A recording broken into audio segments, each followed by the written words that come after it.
Welcome to the video 3 of the Blueprint to Data Analyst program.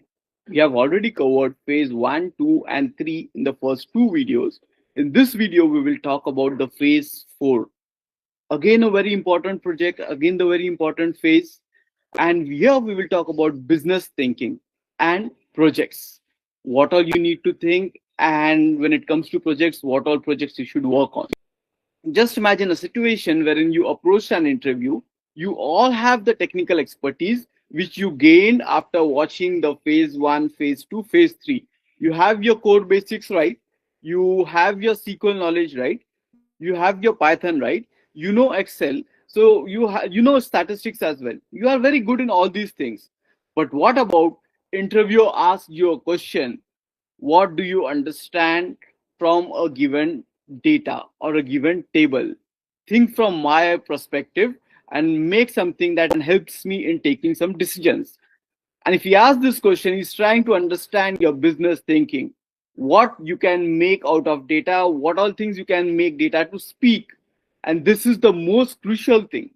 If you lack this particular thing, then the competition is so much that you may end up in missing the chance and opportunity to get selected. Once you do all the hard work, once you have reached the interview, it's very important for you to work on business thinking as well. Is very critical, as critical as other technical stuff. Then we'll talk about that. If you have not watched the video 1, video 2, wherein we covered 3 phases, go ahead and watch it. It's there. And now it comes to phase 4. You need this phase 4 to clear and crack the interview. It's very important. As simple as that. Irrespective of, you might be having certifications or trainings, or you might be having a number of tools. But if you do not have a business thinking, then things will start getting tough for you guys. So why business thinking? Ultimately, although you are working and preparing charts, you are preparing comparative charts, you are doing analysis, you are doing that thing. But the whole intent of hiring a business analyst by a company, by a manager, is to see whether the analysis that you do, whether it is there in the form of chart, whether the comparisons are made, so that he can take some decisions on the basis of the data that you have provided them. So this is the whole important criteria. This is the whole important thing why a data analyst is being hired for.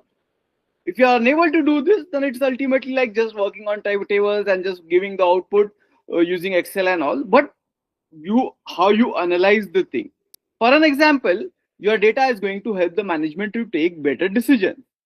Like you can give the comparison of revenue that is increasing. You can also talk about the productivity. In most of the MNCs, one of the defining criteria, if you are a part of a team, one of the defining criteria about the performance of the person is productivity, efficiency, whether the person is efficient, whether the person is productive, whether the entire team is efficient, whether the entire team is productive.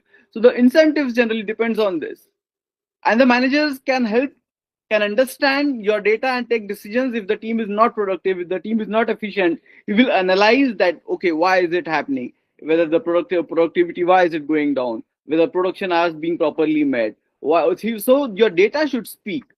So if you talk about reduction of cost, there should be some data around this, the improved retention. So there are all these decisions that the management will take, taking into consideration, having a look at the data that you have made. Okay, so let's talk about revenue, guys. You need to have some basic understanding. You need to have basic understanding, but it should be an overall pattern about how business works. For an example, what is the revenue of the business? Which product drives most of the sales? Which region is performing well, or which region is underperforming? So if you are having a look at the company data, wherein you are dealing with sales, wherein you are dealing with company quarterly improvements, you should be in a position to comparatively provide this chart. On the basis of this chart, on the basis of this comparison, the business will decide, your managers, your CEO will decide which are the states, which are the regions which are having maximum growth potential, and which are the states wherein they need to focus more. So you have provided them the comparison, you have provided them the data, and now they will think which are the states which are giving more money, what all things, how to increase further revenue there. And if there is any particular region which is not giving the revenue, the sales, then how to overtake that, how to fix that. So very important thing, revenue. It can be one thing that you need to work on. Then after that, profit, guys. Profit. What are the expenses of the business? What are the operating costs? And how market has spent the expenses, then the revenue generated, then operating costs, and ultimately when you deduct the expenses, then ultimately you will get the profit. As simple as that. So you need to understand what if the revenue grows but the profits dip. Okay, so in that case you are making many expenses, you are marketing, maybe marketing, advertisement, operational cost. So revenue is increasing but the profits are dropping, the profits are not increasing. So how will they understand? By looking at the data. And you, while working on the data, you have to keep in mind all these things, guys. Okay, then if we talk about KPIs, what are KPIs, guys? Like key performance indicators. Like every person, if you are working in a company, you will be having KPIs which you have to fulfill. These will be the indicators, these will be key performance indicators wherein you will be rated on when it comes to your appraisal cycle. Similarly, companies will have their own KPIs, the projects will have their own KPIs. So they will be ideally tracking to ensure that the KPIs are met. So maybe the conversion rate, if people are being approached, maybe if clients are being approached to buy something, or you are approaching people to sell something, maybe you are reaching out to hundreds of people, 10,000 people, and only 100 people are buying ultimately. This is the conversion rate. So you need to understand, you need to provide the data which showcases the manager that, okay, we have approached these people and these many people converted. This happened in quarter one. In quarter two, conversion rate was better. In quarter three, it was improved further. In quarter four, it dipped further. So on the basis of that data, then they will think why this might have happened. They will look at further things related to your data. Right? So if employees or if any customers that you have, whether they are coming to you, whether they are recurringly buying different products from you, so retention rate, conversion rate, so all these things that you have to keep in your mind. Then customer churn, right? Is subscription business churn is deadly? So if customers leave, why they are leaving, whether how it's impacting the revenue drop. So acquisition cost increasing, growth related and instabilities. So customer churn. So all these guys. First thing is that once you have the technical expertise, the important thing is you have to start thinking from the business point of view. How the business works, how the business thinks. If you are going for an interview in a MNC wherein you will be operating and handling a data of a specific team, then you will have to think in that manner. What sorry, what was the productivity in this particular quarter? Did it increase? So you have to ultimately have that mindset. So it's very important. If you are not able to do it, then probably it would be a problem. Maybe if you are joining a marketing company, then there will be something known as funnel analysis. Funnel is where when the visitor comes in, leads are generated. Then on the basis of leads, people will try to convert into proper customers. And whether once you get the customer, you try to get the customer on ongoing repeated basis. Like you will sell them again, sell them again, sell them away. So you have to provide the funnel analysis as well, guys. So it's very important thing, as I have been repeatedly saying. Once you do all the video one, video two, all the phases till Python, you have to start. You have to put your thinking cap on when it comes to how the business flows, how the business works, and then you have to accordingly start speaking in an interview. If you do not have this knowledge, other people may get the opportunity and they may just win the opportunity. So everything has to be worked on. It's not that only technical expertise. We don't want to be in a situation that we did all the hard work, we reached an interview, but because we lacked one particular area, we were overlooked. We do not want this thing to happen with anyone whatsoever. You have to give your best. And as you're watching this video, it is you who will be definitely, if you follow all these things, if you follow this mindset as well, you will be the person who will always win the victory. So others who are there, competitors that you are there, who are there along with an interview with you, then probably if they lack this knowledge, you are the person who will take it over. Okay. So once you have this knowledge, guys, another important thing that we are going to cover as a part of this particular phase, that is projects. Nice. Now you have all this knowledge, you are speaking well in an interview, but have you worked on projects? The most important thing, the basic thing, how you can showcase what you know is in the form of projects. Now you're saying that you have worked on Excel, you have worked on Power BI, you know Power BI and you know Excel. How will you showcase this? You have to showcase it in the form of projects. So you have to do a project wherein you showcase your Excel skills, wherein you showcase your Power BI skills. You have to showcase these skills. There can be multiple data sets that can be available. There are sources known as Kaggle, then there are sources known as UCI repository. You will get your data sets, multiple data sets from here. You have to think, you have to look for the adequate data set that you can use for analyzing and showcasing your talent related to Excel and BI dashboards. Then here in this particular, maybe you can do one project, the first project on that, because first you learn Excel and Power BI or Tableau. You have to do one particular project. There can be multiple data sets. You can say that sales data set can be there, then some superstore overall data set can be there, then some financial sample data set can be there. So there can be many data sets. You show project with Excel as well as Power BI, and generally you will get it in the form of CSV files or Excel files. Then you can extract it to Power BI. You can pull it to Power BI, and accordingly you can start working on that. If it's a CSV, you can pull it to Excel, and then you can start working on that. As simple as that. Once you have done that, the next step would be SQL. Now you have worked on SQL as well. You have learned SQL. It's the time wherein you show that you know SQL skills. Okay, a very important thing, because SQL case study is supposed to be shown, that makes the interviewer think that okay, this person knows Excel, he has undergone through some learnings about that, and now he knows SQL as well. Okay, so some case study related to SQL. So what all options can be there, guys? See, maybe you can look at the, when it comes to analyzing the data, again as I said, Kaggle, UCI repository, these are a couple of sources wherein you can get the data sets and you can start working on the data sets, and maximum data sets will be in CSV format. So now what all things you will work here? See, there is any e-commerce data set available there, maybe a Brazilian e-commerce data set, then online retail data set.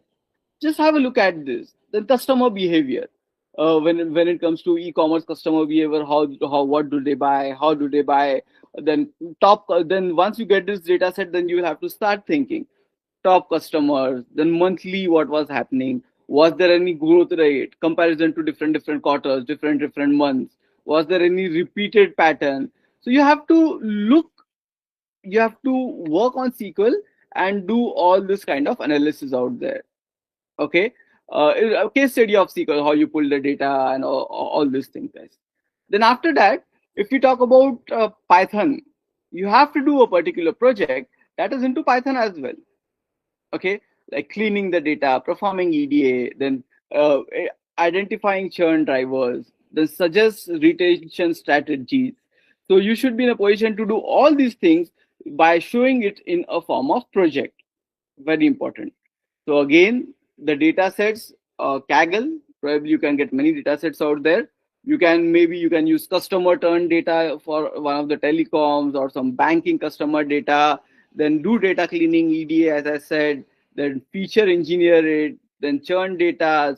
When it comes to Python, you will be using pandas, matplotlib, seaborn. That is all things you can use and make a proper analysis out of it. Okay. So as I just said, the data sets to you. If you are using customer churn data, then you can industry standard customer churn. Maybe you can find that, because you have to think. You have to think. I won't spoon feed you, but I'm giving you the direction, and I'm telling you what all things you have to do if you want to be a data analyst. Then what else you will do? once you have worked on Excel, once you have a project related to Excel, related to Power BI, once you have shown your skills related to SQL, once you have shown your Python skills, now it's the time for further showing something which is more into data cleaning and transformation. So now you're moving ahead, guys. You're moving ahead. You started with basics, now you're working on data cleaning project. Now take a messy data set. Here, your focus should be on identifying the missing values, duplicate, inconsistencies. You have to fix it. Explain what you fixed. So it's a data cleaning project wherein you have to use again your skills. Then, as I said, missing values. What all you can think about, guys? Data type, fixes, outliner handling, everything. Again, you will be working on Python. You can use Excel as well for that matter, but mostly do it in the form of Python. Again, the data set you can get it from Kaggle and government data dot government APIs as well. Government dot data website is there if you want the data from some government open data as well. So yes, just look at the data and try to do all this data cleaning and data transformation. You can get some real estate data from Kaggle, some Airbnb listings. So there are many more things that you can use Python for that. Then once you do these particular things, what about a project which is end to end? Pick up a project wherein you work end to end. Data source will be again Kaggle. Just see if there is any specific data set wherein you load the data first, you get the data set, you load the data set first, then you clean, then you feature engineer it, then you store it, then run the queries to it, then put it in the dashboard, then present insights. It is the complete cycle. You can use Power BI, Python, you can use SQL, you can use any of the BI tools as well. Okay, so do this. For how do you do this? Which all the data sets can you refer to? Maybe a commerce data set, maybe marketing data set campaign.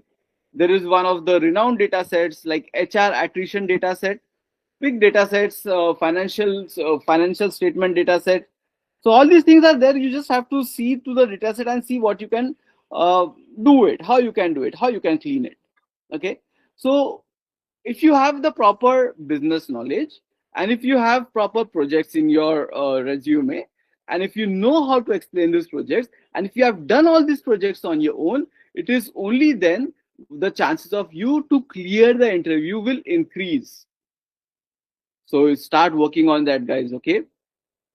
So this is what we wanted to cover in this particular video, and ensure that you follow all the steps till now that we have discussed, and start working towards it. Your life will soon change. If you are struggling to get a job as a data analyst, your life will change. You will actually start getting the jobs. You will start uh, finding yourself different because you will be having all those things in your resume. So it's very important, guys, to work on all these things. So what will we do further from here? Now we have spoken about this. Now we will talk about some of the in upcoming videos. There are upcoming sessions as well, upcoming videos as well, wherein we will talk about another stuff that would be more into job readiness. We will tell you a couple of things that you have to do when it comes to getting a job. We will talk about that as well in the upcoming video, and all of the relevant stuff that is you needed for you to have in your resume, in your personality, if you want to become a data analyst. Once you put this all the phases into practice, then definitely you will be in a best position to get a job and you will become a data analyst. As simple as that, guys. So wait for the upcoming video, watch the next video as well. If you have not watched the early videos, early phases, step by step, keep following that as well, and properly come up with a plan and start following all those things that have been discussed there. Take care. Cheers.